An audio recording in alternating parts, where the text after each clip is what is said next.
Olá, meu nome é Aline, eu sou pós-graduanda do Programa de Pós-Graduação em Letras da Universidade Estadual de Maringá e eu venho aqui falar um pouquinho sobre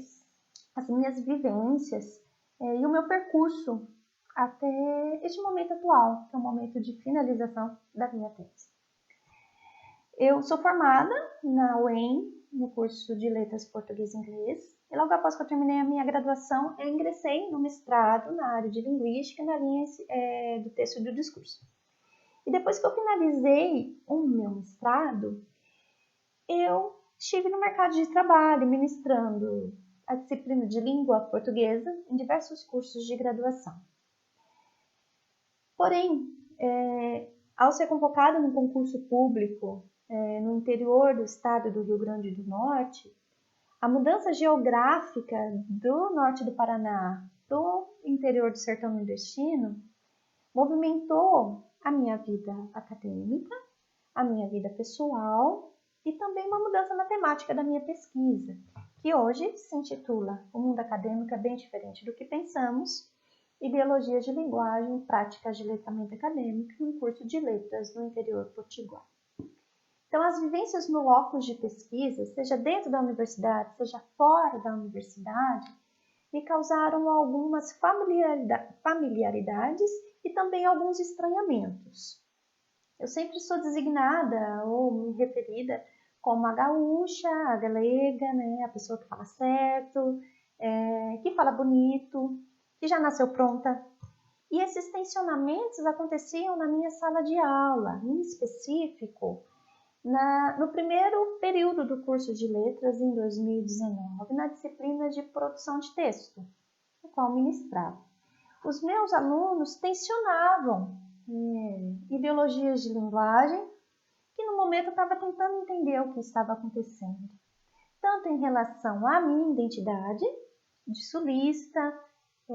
racial, né, branca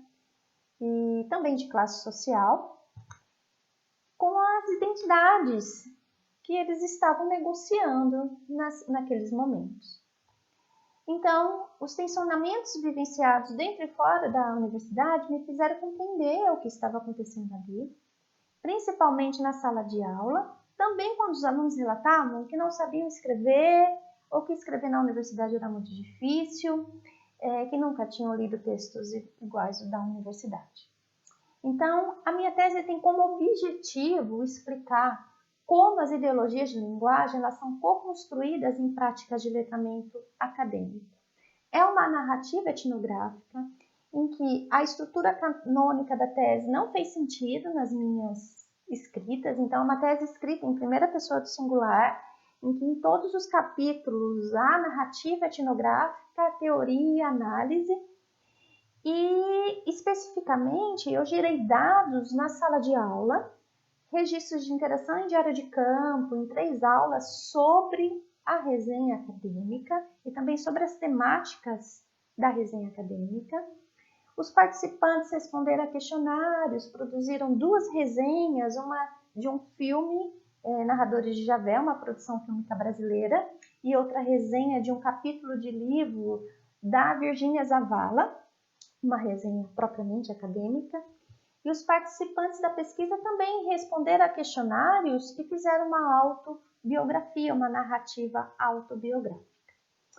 Teoricamente, então, eu busco instruir nos novos estudos do letramento a compreensão sobre essas práticas de letramento acadêmico. E também, em Gall e Vine, o conceito de ideologia da linguagem, principalmente quando os autores trazem que as ideologias de linguagem são trabalhos ideológicos de linguagem, porque eu precisava e buscava compreender os processos semióticos que produzem eixos de diferenciação e comparação entre as regiões Nordeste e Sul e Sudeste, né? Projetando posições escalares em que o Sul e o Sudeste, muitas vezes desafirmo que eu sou de São Paulo, né, pelo meu sotaque, e então o Sul e o Sudeste, né, como regiões que se configuram ideologicamente como modernas, industrializadas e de progresso, e o Nordeste, nessa contraposição, como uma região de tradição, de lentidão, de atraso no seu desenvolvimento. Então, eu vou na história da Constituição, da colonização, né, do Estado do Rio Grande do Norte e também do locus de pesquisa, bebendo nos autores locais, para compreender uma estrutura de poder da colonialidade que hierarquiza pessoas, produção de saberes, epistemes, as línguas, articulando principalmente identidades de classe social e identidades racializadas. Então, os autores do Giro Decolonial alicerçam essa minha compreensão e também Mônica Heller e seus colaboradores me dão suporte para compreender o capitalismo recente. Eu analiso a minha aula, né, sobre o gênero resenha acadêmica, que buscou muito mais uma estabilidade do gênero do que uma relativa estabilidade do gênero. Então, eu ministrei uma aula do gênero resenha acadêmica como o texto, como um produto social, interpreto essa minha aula, né, as minhas análises, como um movimento de manutenção à colonialidade. E também o meu percurso analítico até chegar em 3 participantes da pesquisa, né, imersa em muitos dados, né, 4 questionários, mais muitos participantes na minha pesquisa. Eu seleciono 3 participantes, mas o percurso para chegar a esses 3 participantes foi o seguinte. Primeiramente, eu busquei uma organização das recorrências das resenhas e desses questionários, buscando uma estabilidade do gênero. E eu vi que, quando se tratava da crítica nas resenhas, eu não conseguia estruturá-las, eu encaixá-las em um modelo, assim como a minha expectativa enquanto professora estava prevendo naquele momento. Então, gêneros acadêmicos eu os compreendi como práticas sociais relativamente estáveis e que os participantes dessa pesquisa, ao constituírem os seus modos de constituição da crítica na resenha acadêmicas, se diferem porque tensionam e são tensionados por ideologias de linguagem. Especificamente, 3 ideologias que eu reconheço, esses processos semióticos. Seria a ideologia de padronização linguística, a ideologia do grafocentrismo e a ideologia de língua nacional, que busca homogeneizar, padronizar as línguas, a produção do conhecimento, as pessoas, o imaginário social, invisibilizando a diversidade da linguagem. Então, também vejo que diferentes textos-fonte, como um filme para produzir uma resenha, e também um capítulo de livro acadêmico, né, como base para essas resenhas, possibilitaram diferentes modos de constituição da crítica pelos participantes da pesquisa. E esses modos de constituição, ora são negociados por identidades de classe social